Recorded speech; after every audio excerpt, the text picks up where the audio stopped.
dans la démarche, j'allais dire unirienne.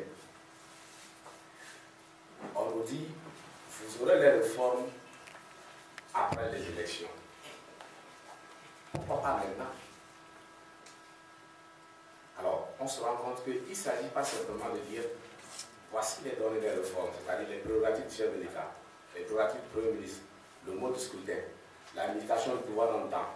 Il ne s'agit pas seulement de remettre ces éléments-là que l'on a arrachés de la Constitution consensuelle de 1992. Il y a un danger, parce qu'il faut relire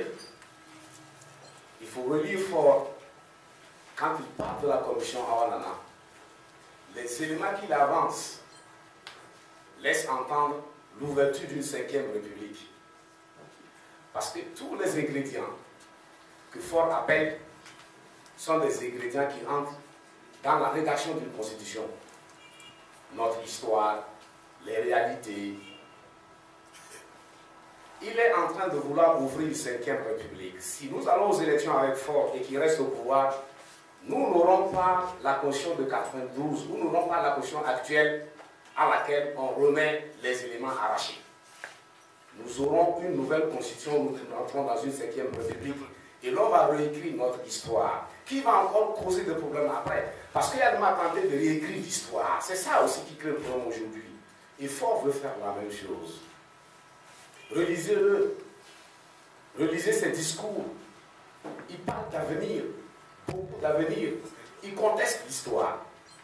Donc, il veut la réécrire. C'est là que se trouve le danger.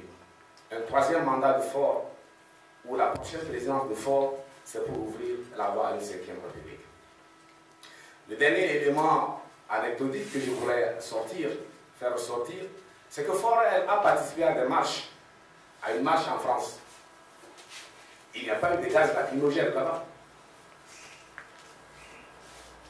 Tout récemment, sur la question de Charlie Hebdo, il est allé participer à une marche dans la rue. Il n'y a pas eu de gaz lacrymogène là-bas. Pourquoi chez lui, à peine des gens sortent, il y a des gaz lacrymogènes. Nous nous organiserons en respectant les lois, c'est-à-dire la loi sur les manifestations publiques. Elle existe. Nous encadrerons ceux qui vont aller avec nous et nous participerons à des marches pacifiques. Nous l'annoncerons au tout début. Et je crois qu'aujourd'hui, les données ne sont plus les mêmes. L'environnement n'est plus le même. L'environnement sous-régional n'est pas le même. L'environnement continental régional n'est pas le même. Et l'environnement mondial n'est pas le même. Vous avez écouté Ban Ki-moon aujourd'hui. Je crois que si le peuple togolais se met debout, on aura gain de cause pour que le Togo devienne un pays normal, qu'on réorganise la démocratie dans notre pays. Oui, il y a une crainte sérieuse à ce que l'on ouvre la voie à une 5e